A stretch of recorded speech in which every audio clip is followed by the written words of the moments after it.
We're live from New Delhi, you're watching DD India News, India's voice to the world. I'm Lipakshi Khurana. Coming up in the next hour. India's Prime Minister Narendra Modi receives grand welcome as he arrives in Abuja, Nigeria on the first leg of his three-nation visit. PM to hold bilateral talks with Nigerian President.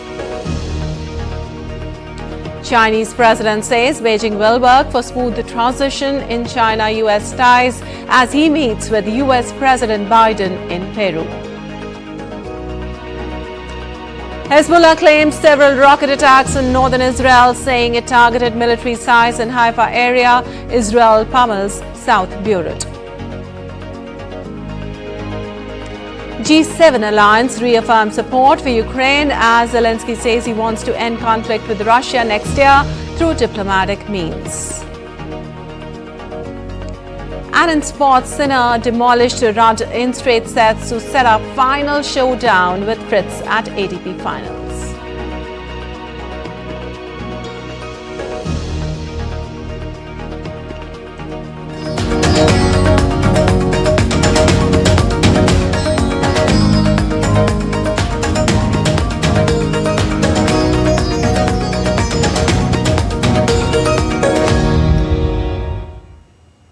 And on to the top story this hour. India's Prime Minister Narendra Modi arrived in Abuja, Nigeria on the first leg of his three-nation visit.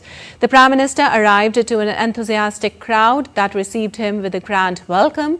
PM Modi was warmly welcomed by Nyesom Ezenwo-Wike, Minister for Federal Capital Territory, upon his arrival in Abuja. Wike presented PM Modi with the key to the city of Abuja. The key symbolizes the trust and honor bestowed on the Prime Minister by the people of Nigeria.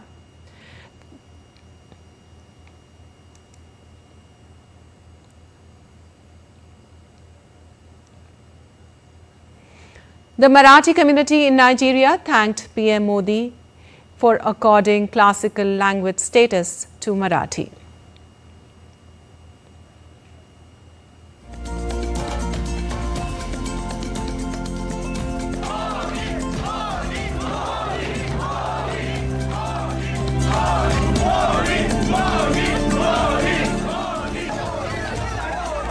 A traditional Lavani dance was also performed in front of the Prime Minister.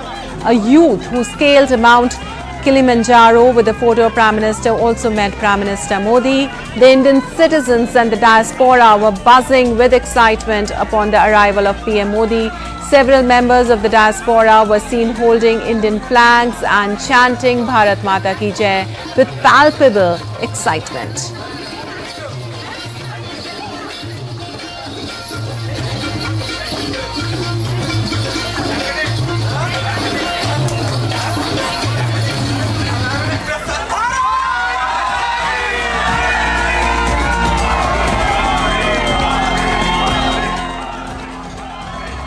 Prime Minister Modi is scheduled to hold bilateral discussions with Nigerian leadership to strengthen the ties between both countries. He will also address the Indian diaspora during his Nigeria visit in Abuja. This is the first visit by an Indian Prime Minister in 17 years.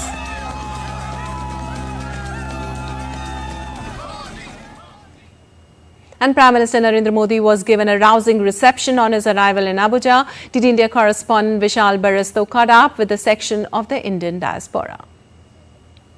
I'm here in Abuja and the atmosphere is absolutely electrifying. Why? Because the Prime Minister is here. The long wait of 17 years is over. Let's talk to first the girls. They have presented a very beautiful dance, Lavani from Maharashtra. How's the feeling? The Prime Minister took a photograph with you. We feel amazing, we feel really proud, we feel grateful to have him right in front of our eyes. It's a very garv ka moment. And what do you have to say? You worked so hard and today was the moment. It was a lot of preparation and hard work we put into it.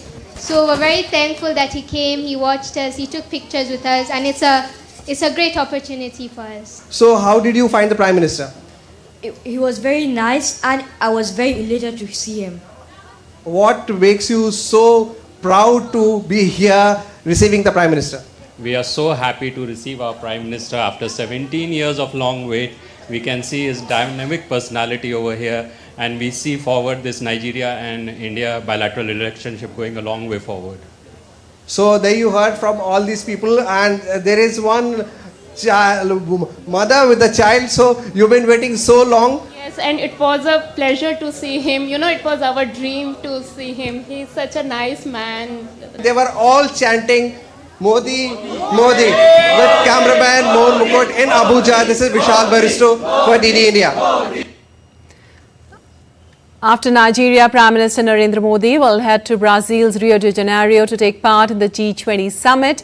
G20 is a grouping of the world's 20 biggest economies, which includes the European Union and, for the first time, the African Union. DD India's Gautam Roy reports from Rio.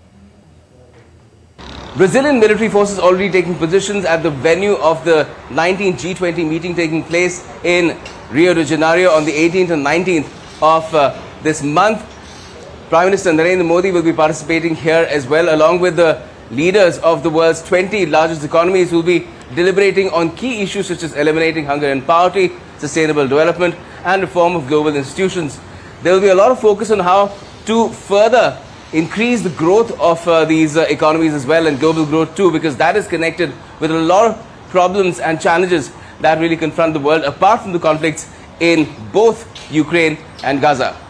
Brazil has pulled out all stops to ensure that the sites serving as venues for different G20 related events in Rio de Janeiro are secure. Be it land, sea or air, Brazilian Army, Navy and Air Force, in collaboration with the state government, municipal authorities, various agencies and public security organizations have all been brought to muster.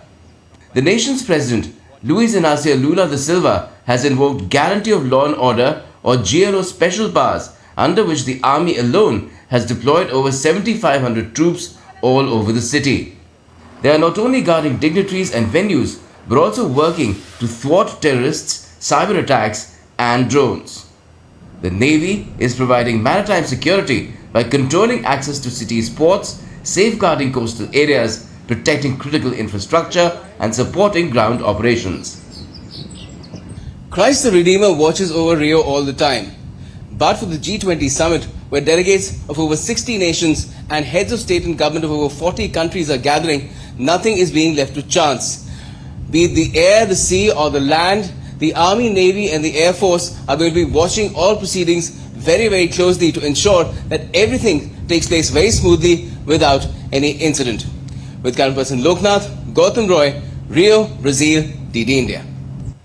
While India will be a strong voice for the Global South at the G20 summit in Brazil, while aiding the host nation in reaching consensus on contentious global issues ranging from conflicts in West Asia and Ukraine, also balancing economic growth with sustainable development. India's ambassador to Brazil, Suresh K. Reddy, tells DD India's Gautam Roy that several bilateral, plurilateral and other engagements are also planned during the Prime Minister's stay in Rio de Janeiro, including with his Brazilian counterpart, President Lula. Take a look.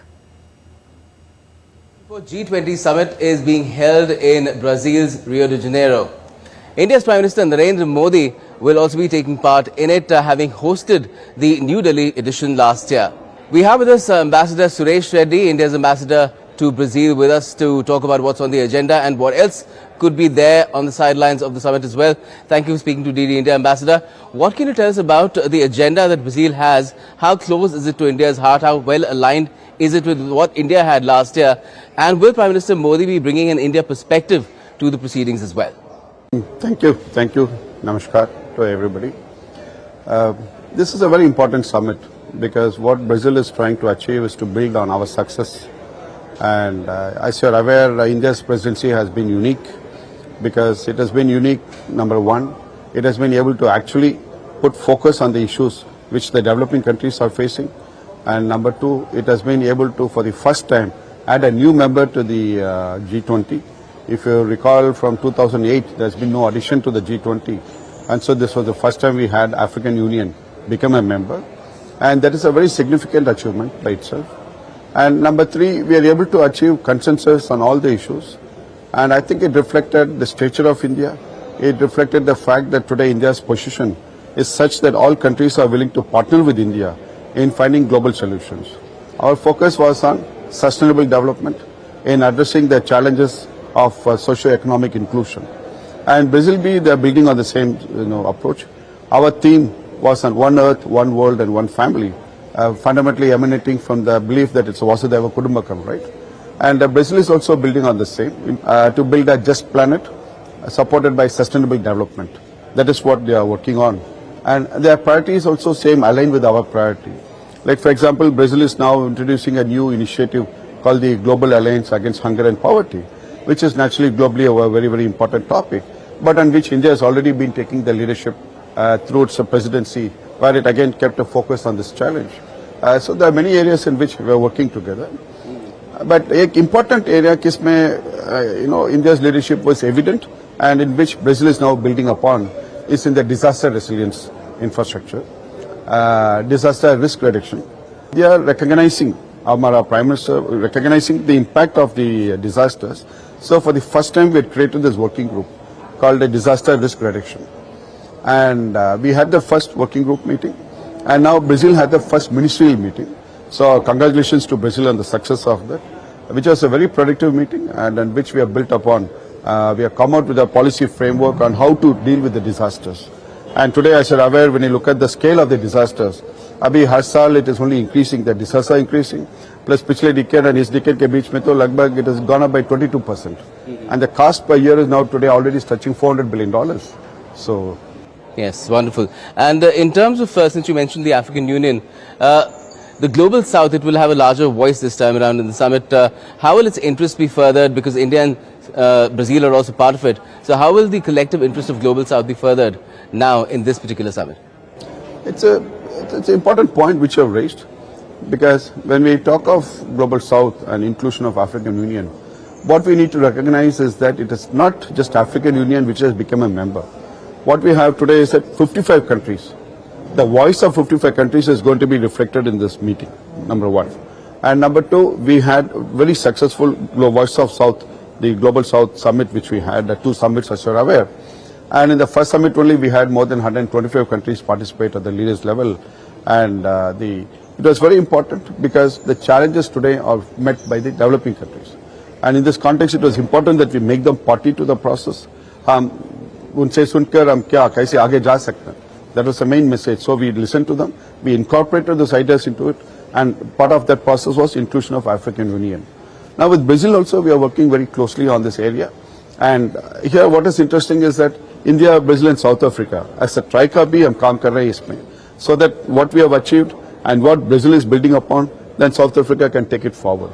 So we are working jointly as a team in order to ensure that the Global South, the challenges we recognize and we place it in the center of the debate. Now, compared to last year, even the challenges, global challenges have mounted further. Last time the Ukraine war was there, this time you have to address the issue of the conflict in West Asia as well. Apart from that, cost of living crisis persists, the challenge on the climate front persists. So what kind of a joint consensual approach is the G20 likely to take this time around? See, there is an increasing recognition that the time has come for them to take the concerns of the Global South seriously and start finding solution. It started, of course, before, but we gave it a push, a strong push during our presidency. And in the case of Brazil, again, they're continuing the momentum. Some of the areas in which we are working upon, one is the debt-related challenges.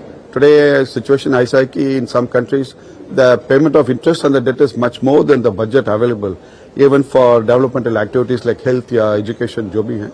And in this situation, we are working with them to see how to help them mitigate this challenge of the debt, number one. Number two, we are also recognizing that we need to create additional funding for development. And so we have been working jointly to look at strengthening the multilateral development institutions, looking to see how we could do an additional infusion of maybe $300-400 billion, which is a requirement. And there have been very serious discussions happening on that. And third is also the thing of what you call reforms of these multilateral institutions, because we want the voice of South to be reflected in these institutions, and we have been actively engaged with that, and we have been making some progress. Plus, uske alawa bhi, as I mentioned, the challenge of the hunger and poverty. Brazil has been placing considerable focus on this process of addressing challenge, poverty, and inclusive growth, and that has been our theme also of our presidency. And another primary area for Brazil is also, as I mentioned, the reform of the institutions. And third and critical areas, as I mentioned, about how do we make it social equity. Social equity along with sustainable development. जब हम sustainable development के ऊपर बात करते हैं, we are talking of all facets of sustainable development. We are talking of social, economic, is a major part of that. Exactly. So that is what we are working together also. Okay.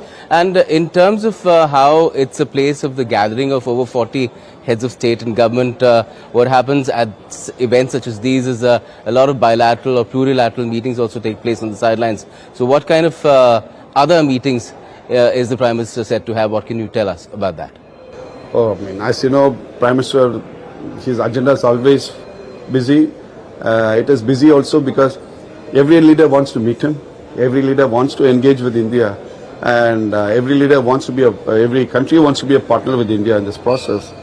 And here, this year is especially very interesting because this is the first G20 in which so many elections have happened. We have had elections across so many important democracies around the world, and so many of the new leaders who are coming to the summit, they look to Prime Minister, they look to his guidance, and they look to his leadership, and they want to meet him. Keir Starmer is one of them. He is the, as we say, the Indian democracy is the mother of democracies, right? And also, Honorable Prime Minister, he has been one of the senior statesmen participating in these meetings for so many years. And so all the other leaders look up to him, and that is keeping his agenda very busy. There are many bilateral meetings which are happening, and of course, the most important would be with President Lula as a host and as a partner of India, a very important strategic partner of India. And then plus, baki meetings bhi hoga, Trica level may be hoga. Plus, we are having a few other meetings which are scheduled. The IBSA is also taking place, I believe. There will be some meeting. The details are still being worked out by the host government. All right. But it's going to be a very busy agenda for the Prime Minister here. Wonderful, wonderful. We look forward to it. Thank you for speaking to DD and Ambassador Reddy. Well, there you have it. So that's the kind of agenda that India has, which is inclusive, addresses issues that the world faces as challenges right now, and at the same time takes it forward towards the path of sustainable development with the economic growth and addressing even issues of conflict on the global stage. With camera person Loknath, this is Gautam Roy, Brazil, Rio de Janeiro, TD India. Well, preparations by Indian diaspora is underway ahead of Prime Minister Narendra Modi's visit to Brazil. They are eagerly waiting for their Prime Minister to visit the Latin American nation to meet him in person. I'm very excited to meet him, and I have trained a few kids to sing our national song, Vande Mataram. Tomorrow we are going to perform that. I'm participating in dance. I was very excited to participate. I have another daughter of 1 year and 8 months. So I left her behind in Sao Paulo, and I'm come here to just participate and welcome him. So that is the level of excitement, that is the level of respect I have for him. We are all looking forward to welcoming our Prime Minister. We've been dancing constantly, practicing to welcome him. We are going to do Garba and Ras. We are eager to see him, and I have prepared a painting for him. This is my first canvas painting, and I wanted to welcome him with the paintings. We all are super excited to welcome him.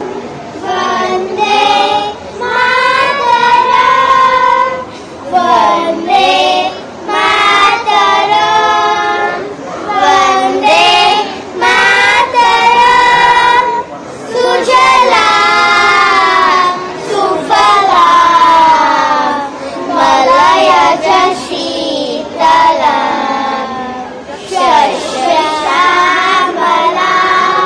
Mataram, Vande Mataram, Vande Mataram,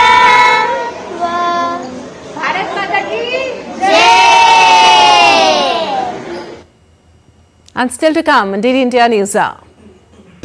As Trump hands out top jobs, we'll tell you who is in, who is out, and who are the leading contenders. A knife attack in China at a vocational institute leaves 8 dead and 17 injured. During the COP29 meetings, activists demand serious climate action at Rome's Climate Pride protest.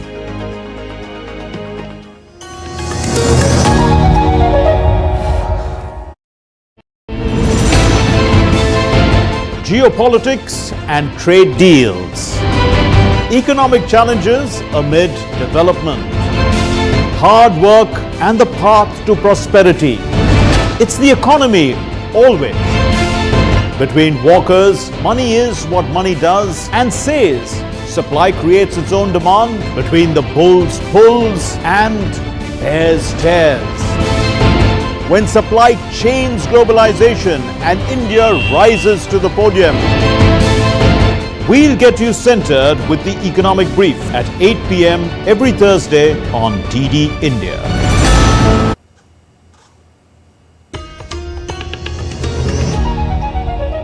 Welcome back. You're watching DD India News. I'm Lipakshi Khurana, and moving on. Chinese President Xi Jinping on Saturday pledged to work with the incoming administration of US President-elect Donald Trump, highlighting the importance of maintaining stability in US-China relations. His remarks came during a meeting with outgoing US President Joe Biden on the sidelines of the Asia-Pacific Economic Cooperation Forum in Lima, Peru, for their first talks in 7 months. Acknowledging ups and downs between the countries, she said China's goal of a stable, healthy and sustainable China-US relationship remains unchanged.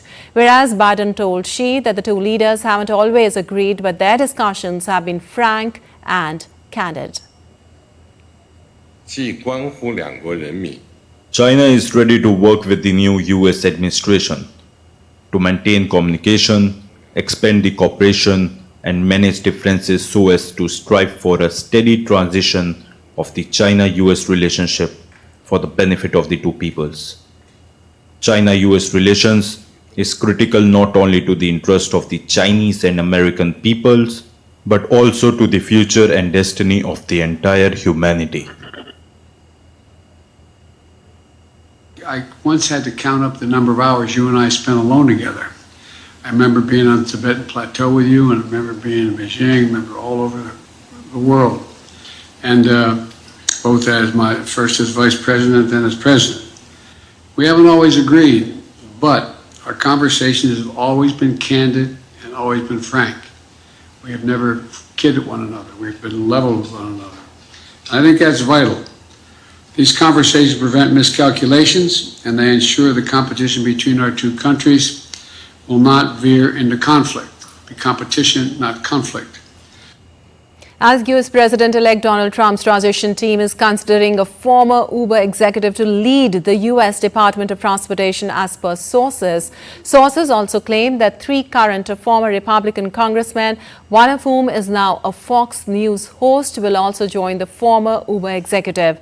Emil Michel, a Trump donor and technology entrepreneur who knows Elon Musk socially, has emerged as a leading contender, 3 of the sources said. Other candidates include Sam Graves, a U.S. House of Representatives member from Missouri and chair of its Committee on Transportation and Infrastructure, along with outgoing Republican Representative Garrett Graves of Louisiana and former Wisconsin Representative Sian Duffy, now a Fox News host, 7 of the sources said. And US President-elect Donald Trump nominated fracking magnate and climate change skeptic Chris Wright as Energy Secretary on Saturday. Wright is a founder of Liberty Energy, which serves the energy companies that have massively increased US fossil fuel production in recent years by extracting oil and gas from shale fields in a process known as fracking. He's also likely to share Trump's opposition to global cooperation on fighting climate change. Wright has called climate change activists alarmist and has likened efforts by Democrats to combat global warming to Soviet-style communism. And India's Amit Mukherjee joins us with the latest on here. Well, Amit, as Trump hands out the top jobs, what's the latest and who are the leading other contenders? Well, Lipakshi, more than who is being nominated right now, it's the most interesting part is the pattern which is being adopted by Donald Trump in formulating his Trump 2 cabinet. In fact, if you look at all the appointments which have come so far, whether it's a chief of staff, whether it's Homeland Security, or the Justice Department, or the chief of Pentagon, or even the White House spokesperson, these are people who have been very, very closely associated with Donald Trump throughout his campaign. In fact, these are people who have been his loyalists, and these are people who have been resonating his thoughts, his vision, and his whole outlook as far as, all the things that he had echoed during his presidential campaign for 2024. In fact, these are people, some of them, if you look at Elon Musk, I mean, he is a very well known figure, but he has been there throughout his election campaign. Now, he has been nominated to lead the Department of Government Efficiency. Now, if you look at Elon Musk, he doesn't really have any sort of in government administration, but he has been picked up, which clearly shows that Donald Trump right now is focusing on people who have been his loyalists, who have been defending him throughout, whether in his campaigns throughout the 7 swing states, and also it is also reflective, it is quite in contrast to what we saw in Trump 1. Some of the people who were there in the cabinet, Trump had never worked with them previously. It was only after his election did he appoint and elected all those people to run his cabinet. Now that is quite in contrast to what is happening right now. These are people who have been familiar faces in the election campaigns. They have been there with him. We have seen them throughout during his campaigns. And whether it's Pete Hegseth, who is now who will be leading the defense, the planning for the government of US. He has been a former Fox News presenter, and he is now been entrusted with that sort of a role to look after defense and Pentagon. Right, Amit, as you said, the pattern to be noticed is very interesting. But as Trump is building his incoming administration, it is being said that he's choosing the loyalist for the top White House roles and making a string of controversial cabinet selections. What do you have to say about that? Well, controversy or not, let's understand Donald Trump right now is focusing on his loyalists, because these are the people who have been echoing his thoughts and sentiments, whether it's immigration, the issue of immigration, whether it's getting the best of health cover for Americans, basically America first. That has been his slogan, and the people who are being elected into this cabinet or selected into this cabinet are people who have been resonating the same America first slogan. Now remember, Lipakshi, the fact is that Donald Trump has been elected for his second term with an overwhelming majority. In fact, 310 plus seats is what he has secured, which means that he has won the trust of people. And when you have the trust of people, the people would expect you to perform. And to perform, you have to have a very, very efficient team. And the team has to be your totally loyalist team who doesn't deviate from your thoughts, your ideas. And that's exactly what Donald Trump is doing. He doesn't want his team to deviate from what he has promised the American people. And he just wants to take forward the trust that the people of America has instilled in him, and he has to work on all those issues, whether it's health cover, whether it's tax cut, whether it's securing the borders, and also Trump has kind of in the second term, the geopolitics of the world is going through turbulent times, and these are the challenges that he faces. And in this particular scenario, it's very, very important for Donald Trump to have a very, very trustworthy team, so that he can focus entirely on kind of taking America forward, because they have to disentangle themselves from what is happening in West Asia. Trump's outlook right now is to create as much peace as possible, because that is very, very important as far as economic development, not only just for America, but also global economic stability concerned, because only when there's global stability, all the countries, which includes America also, will be able to perform on the economic parameters. All right, Amit, Trump is totally focusing on the loyalists. Thank you so much for joining us and giving us those details. And moving on, leaders of the G7 alliance have reaffirmed their support for Ukraine. G7 alliance in statement expressed unwavering support for Ukraine for as long as it takes, adding, "We stand in solidarity, contributing to its fight for sovereignty, freedom, independence, territorial integrity, and its reconstruction." Earlier, the Ukrainian president said that his side will do everything possible so that the conflict with Russia's invading forces ends in 2025 through diplomatic means. February 2025 would mark the third anniversary of Moscow's invasion of Ukraine with Russia. On Saturday, the G7 alliance, which includes many of Kyiv's key backers, have supported for Ukraine, pledging sanctions targeting Moscow. And updates on West Asia conflict now. The Israel on Saturday said it partly intercepted about 10 projectiles from Lebanon in the area of Haifa Bay. Israel's military said 2 people were injured when a synagogue was hit on Saturday in the northern coastal city of Haifa following a heavy rocket barrage by Hezbollah group. This is yet another clear example of Hezbollah's deliberate targeting of Israeli civilians, the military said in a statement. While Hezbollah claimed several rocket attacks in northern Israel, saying it targeted military sites, including a naval base in the Haifa area. And 2 flares landed near Israeli Prime Minister Benjamin Netanyahu's residence on Saturday in the central town of Caesarea, security services said, describing the incident as serious. Neither Netanyahu nor his family were present and there was no damage reported, it added in a statement. Israel's President Isaac Herzog condemned the incident in a post on X and said an investigation was underway. Security Minister Itamar Ben-Gvir also said on X the incitement against Prime Minister Benjamin Netanyahu crosses all boundaries. Throwing a flash bomb into his house tonight is crossing another red line. And moving on, in China, a knife attack at a vocational institute in Yixing, Jiangsu, killed at least 8 people and injured 17 others on Saturday. Police arrested a 21-year-old former student who reportedly failed to graduate and confessed to carrying out the attack out of anger. Emergency services treated the injured and provide follow-up care for those affected by the attack. The school, home to around 12,000 students from around the world, offers courses in art and design and located in the western region of Shanghai. Violent knife crime is not uncommon in China, where firearms are strictly controlled, but attacks with such a high death toll are relatively rare. This incident follows another deadly attack in Zhuhai earlier in the week.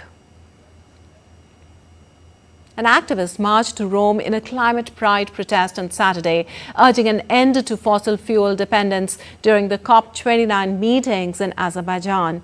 Representing over 70 groups, they demanded stronger climate finance commitments. And still to come on DD India News Hour. UP government forms a high-level committee to probe a Jhansi Medical College fire tragedy. Delhi pollution continues to raise health concerns as the AQI quality remains in severe zone. And marking end to season's pilgrimage, the holy shrine of Badrinath in North India's Uttarakhand closed its door for winters.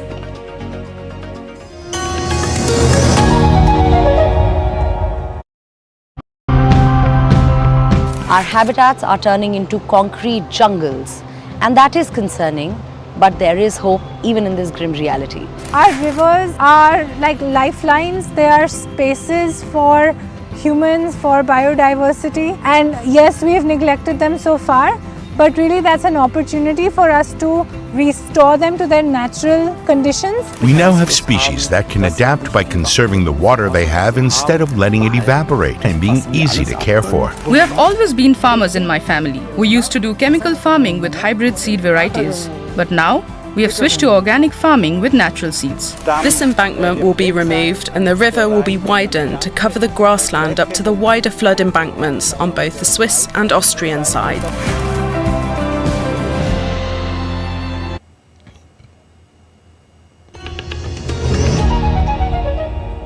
Welcome back. You're watching DD India News Hour. Lepakshi Khurana. And moving on, the Uttar Pradesh government has formed a high-level committee to investigate the fire at Maharani Lakshmi Bai Medical College, Jhansi, which killed 10 infants on Saturday. The fire, believed to have been caused by a short circuit in an oxygen concentrator, spread quickly in the NICU's oxygen-rich environment.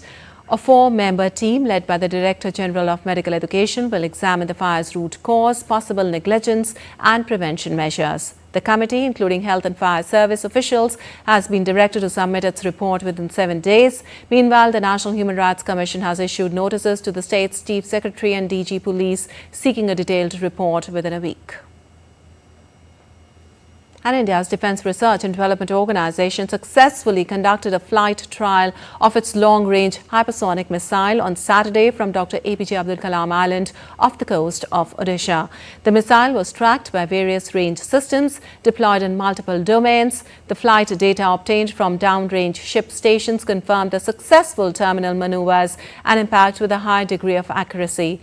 This hypersonic missile is designed to carry various payloads for ranges greater than 1,500 kilometers for all the services of the Indian Armed Forces. India's Defence Minister Rajnath Singh congratulated DRDO for the successful flight trial of the country's first long-range hypersonic mission. In a post on X, the Defence Minister described the event as a historic moment, emphasizing that this major achievement has placed India among a handful of nations with the capability to develop such advanced and critical military technologies.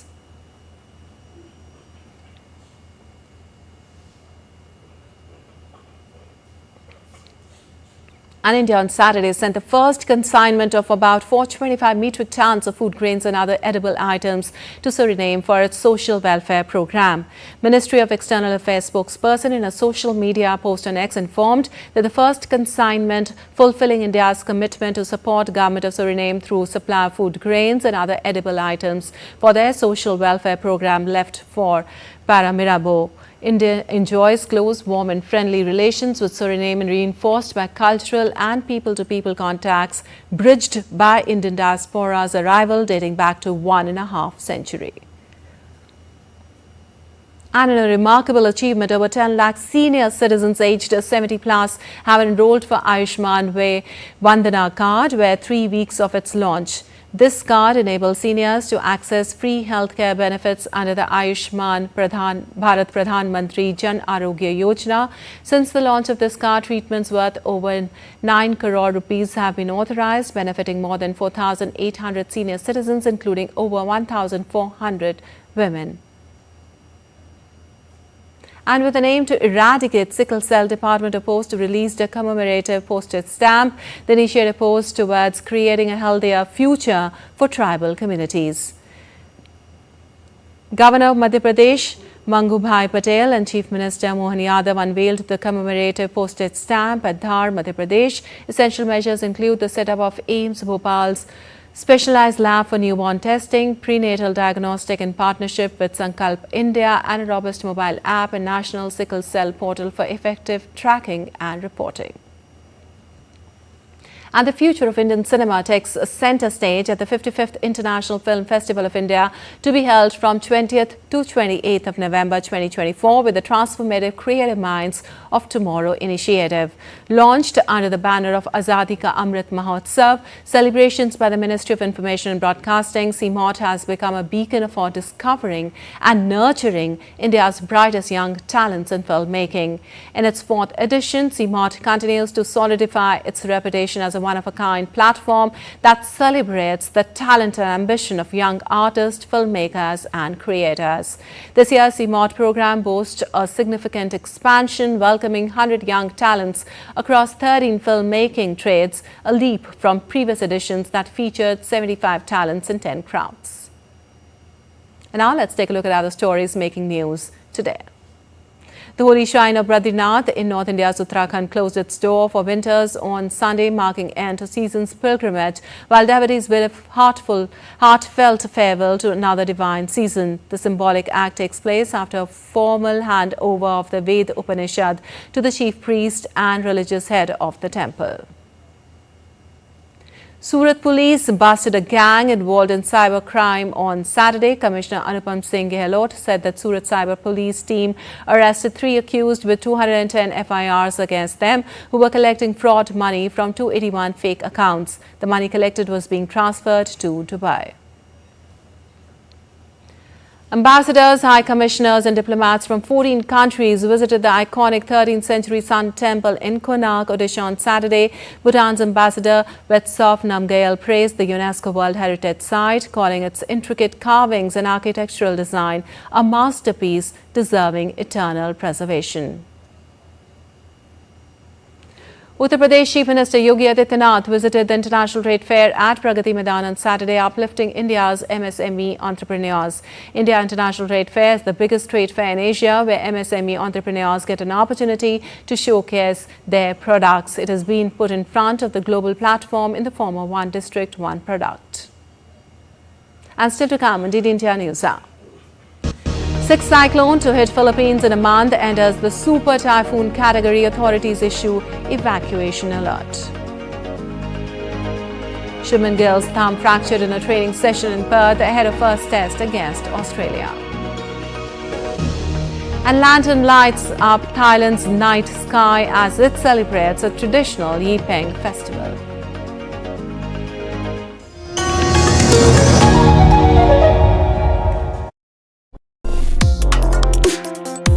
Complex issues, hidden agendas, twists and turns, strategic games. We think all dots are linked. We just need to connect them. Join me every week as I connect the dots to unravel hidden designs in statecraft, mysteries, and decode issues that matter to you. Watch Connecting the Dots with me at these times on DD India.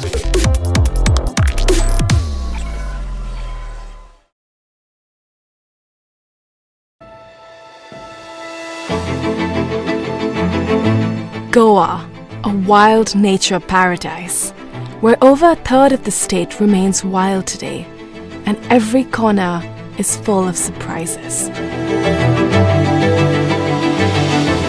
Goa's forests evolved through the seasons.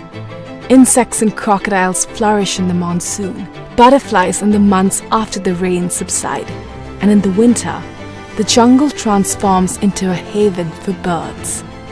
Oh, there's a female right next to him.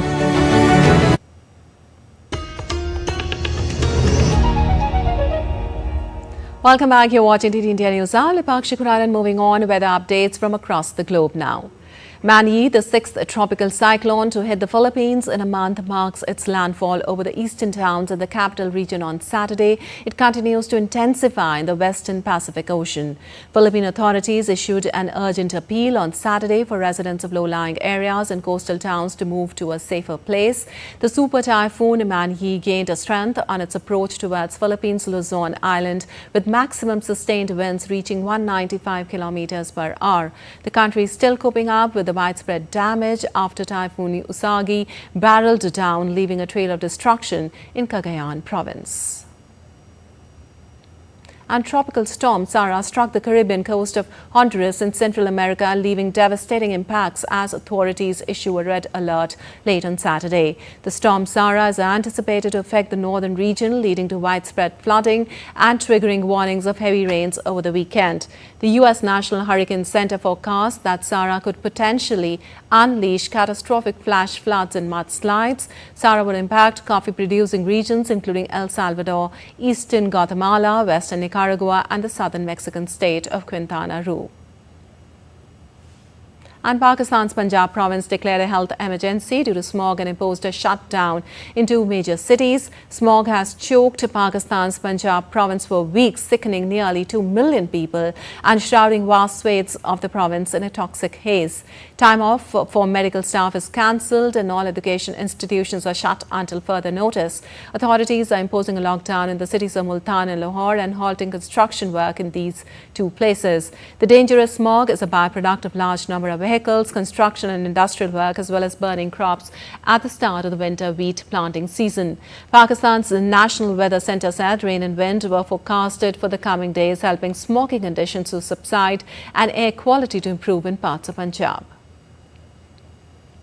Also, the air quality in India's capital, New Delhi, continues to remain a concern amongst the people as the AQI quality remains in severe zone. The unrest in the weather is posing serious health threats, including respiratory issues, eye irritation, and increased risk of cardiovascular problems. Authorities urged residents to limit outdoor activities. The smog, primarily caused by vehicular emissions and stubble burning in neighboring states, has sparked concerns over rising pollution levels and issues among the residents. As the first week of COP29 in Baku comes to an end, negotiators did a stock take of their talks, with some saying that in certain discussions it became difficult to find even a common starting point. Tense exchanges and dozens of pages of draft negotiating text have failed to make significant progress on the big issues up for discussion at COP29. On key agenda items, finance, carbon trading and how to implement last year's commitment to transition away from fossil fuels, among others, negotiations are still largely where they started after the first week of the summit, as countries clash over emissions cuts at COP29. And Brazilian First Lady Rosângela da Silva closed the Global Alliance Festival Against Hunger and Poverty in Rio de Janeiro on Saturday ahead of the G20 summit next week. The festival, held from November 14th to 16th, was a part of Brazil's G20 program and featured 30 artistic acts to showcase culture's transformative power in addressing global challenges. On Friday, Brazil launched the Global Alliance for Hunger and Poverty, with 41 nations pledging to lift 500 million people out of poverty through cash transfers and social protection. And now let's take a look at other stories making news around the world today. The northern Thai city of Chiang Mai welcomed tourists for the Yipeng festival over the weekend, a traditional Thai celebration marking the end of the rainy season. On the occasion, people lit candles and lanterns to wish for good luck in the coming year. For the first time, Costa Rica's Nari Awari community has running water at home due to a solar-powered system drawing from a nearby spring. The project has improved health and quality of life, ending their reliance on river water. A custom silver sparkle Gibson Les Paul Florentine guitar, famously played by Noel Gallagher on Oasis' third album, Be Here Now, was sold at auction in London for £226,800 to £286,000.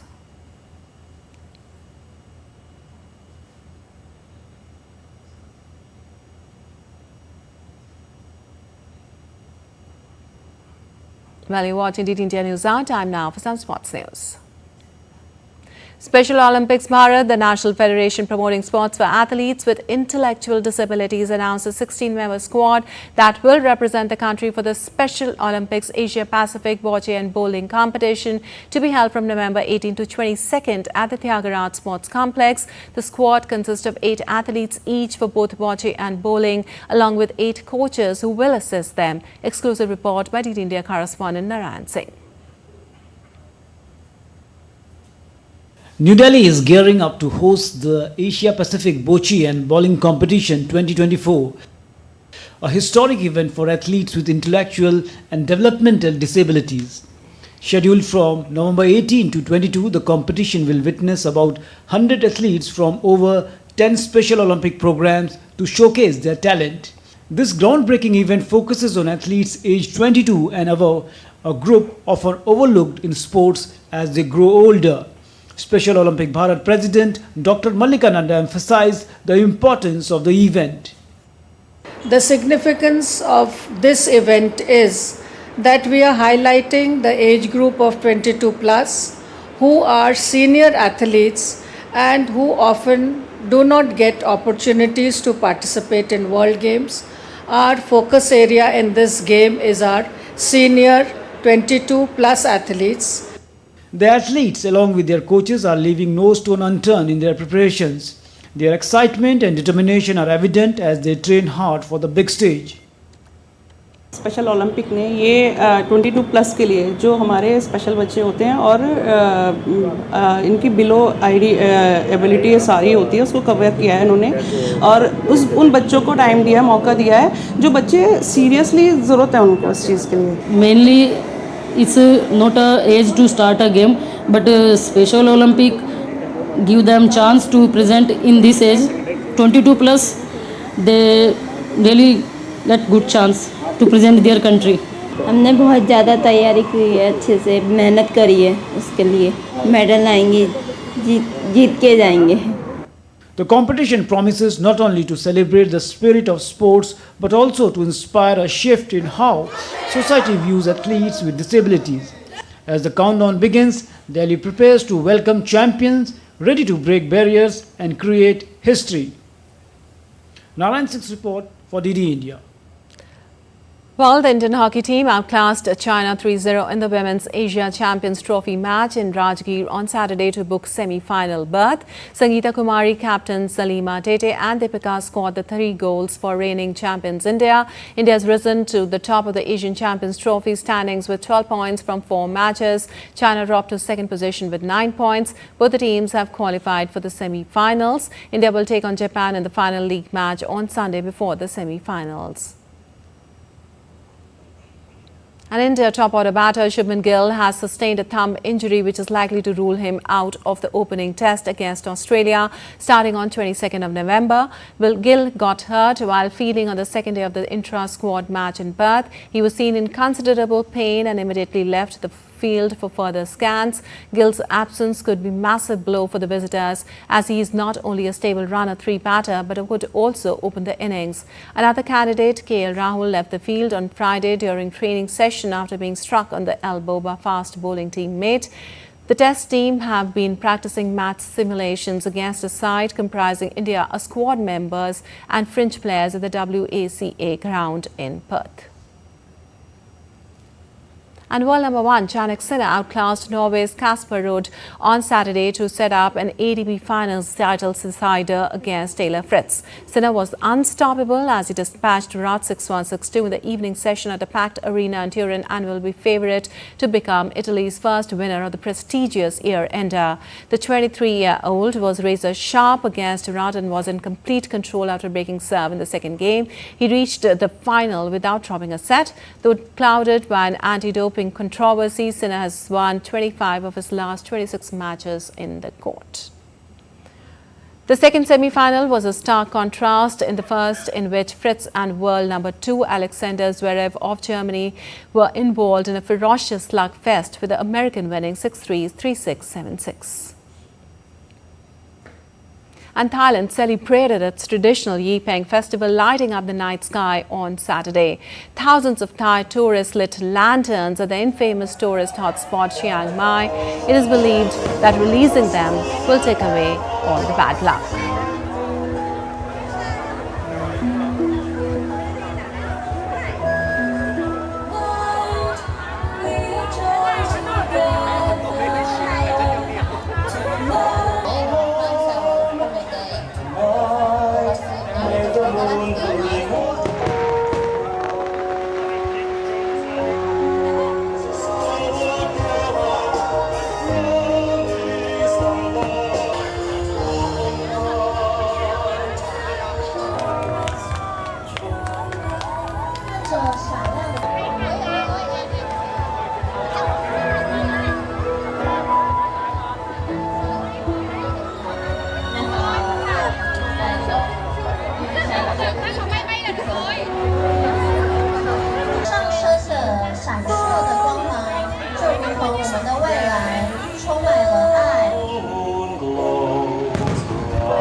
Alright, that's all for this edition of DD India News Hour. But let us know your thoughts on the news of the day. For those on the go, you can get all the latest news and updates from India and across the world on the DD India mobile app. The app is available on both Android and iOS platforms.